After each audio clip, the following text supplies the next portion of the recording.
Welcome to new TV Telugu. ఇప్పుడు Telangana top 10 చూద్దాం. గంగాధర మండల కేంద్రంలో కరీంనగర్ సిపి ఆదేశాల మేరకు ఆకస్మిక వాహన తనిఖీలు జరిగాయి. ట్రాఫిక్ నిబంధనలు పాటించని వందలాది ద్విచక్ర వాహనాలను పోలీసులు స్వాధీనం చేసుకున్నారు. ఈ తనిఖీలు పట్టణంలో కొంత ఆందోళన కలిగించాయి. ట్రాఫిక్ నిబంధనలను ఖచ్చితంగా పాటించాలని పోలీసులు ప్రజలకు సూచించారు. ఈ సందర్భంగా షీ టీం మహిళలకు పలు సూచనలు చేసింది. శ్రీరామ్ సాగర్ ఎగువ ప్రాంతంలో కురుస్తున్న వర్షాల కారణంగా ప్రాజెక్టులోకి 34,734 క్యూసెక్కుల వరద నీరు వచ్చి చేరుతుందని ఏఈ వంశీ తెలిపారు. ప్రాజెక్టు నుంచి కాకతీయ, లక్ష్మీ, సరస్వతి కాలువల ద్వారా నీటి విడుదల కొనసాగుతోందని, ప్రాజెక్టు పూర్తిస్థాయి నీటి మట్టం 1091 అడుగులు కాగా ప్రస్తుతం 41 టీఎంసీల నీటి నిల్వ ఉందని ఆయన వెల్లడించారు. అచ్చంపేట మాజీ ఎమ్మెల్యే గుబ్బల బాలరాజు బీఆర్ఎస్ పార్టీపై తీవ్ర విమర్శలు చేశారు. తన ఓటమికి అహంకారమే కారణమైతే పార్టీ అధినేత కేసీఆర్ ఓటమికి కారణమేంటని ప్రశ్నించారు. తన ఎమ్మెల్యే పదవి పార్టీ పెట్టిన భిక్ష అయితే టీఆర్ఎస్ శాసనసభ పక్షంలో సీఎం పదవి కేసీఆర్ కు తామే పెట్టిన భిక్ష అని అనవచ్చా అని బాలరాజు సవాలు విసిరారు. పార్టీ మారినందుకు తనపై, తన కుటుంబంపై జరుగుతున్న దాడులను ఆపాలని, లేదంటే బీజేపీతో కలిసి తగిన బుద్ధి చెబుతామని హెచ్చరించారు. ఖమ్మం వ్యవసాయ మార్కెట్లో మిర్చి, పత్తి ధరల్లో మార్పులు చోటు చేసుకున్నాయి.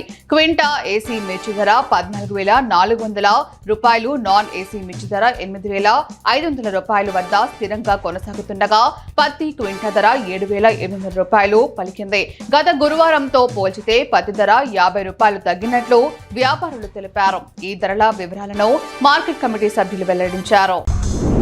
కొల్లాపూర్ ఎమ్మెల్యే మంత్రి జూపల్లి కృష్ణారావు హైదరాబాద్ మెట్రో రైలులో ప్రయాణించారు. ఒక కార్యక్రమానికి హాజరయ్యేందుకు ఎమ్మెల్సీ గోరెడ్డి వెంకన్నతో కలిసి ఎల్బీ నగర్ నుంచి కేపీహెచ్పీ వరకు ఆయన మెట్రోలో ప్రయాణించారు. ఈ సందర్భంగా మంత్రి రైలులోని చిన్నారులతో ముచ్చటించారు. మెట్రో రైలులో కల్పిస్తున్న సౌకర్యాల గురించి ఉద్యోగులు, యువకులను అడిగి తెలుసుకున్నారు.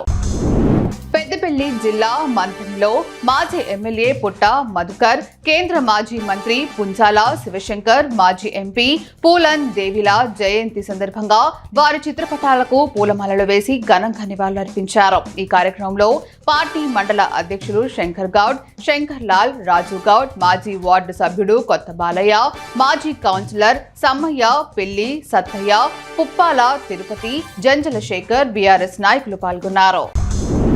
దళిత మంత్రులైన దామోదర్, వివేక్లపై అనుచిత వ్యాఖ్యలు చేసిన ఎమ్మెల్యే కొత్త ప్రభాకర్ రెడ్డి వెంటనే క్షమాపణలు చెప్పాలని కాంగ్రెస్ నాయకులు డిమాండ్ చేశారు. దుబ్బాక పట్టణంలో కాంగ్రెస్ పార్టీ ఆధ్వర్యంలో ఎమ్మెల్యే దిష్టిబొమ్మను దహనం చేసి నిరసన ర్యాలీ చేపట్టారు. ఈ సందర్భంగా కాంగ్రెస్ నాయకులు మాట్లాడుతూ ఎమ్మెల్యే వ్యాఖ్యలు దారుణమని ఖండించారు.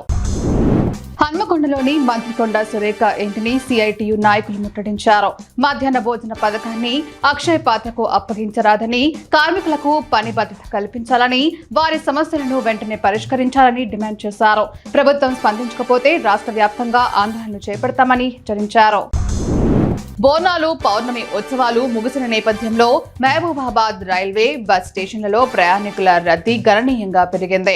భారీగా తిరుగు ప్రయాణాలు ప్రారంభమవడంతో రైళ్లు, బస్సుల్లో సీట్లు దొరకక ప్రయాణికులు ఇబ్బందులు పడుతున్నారు.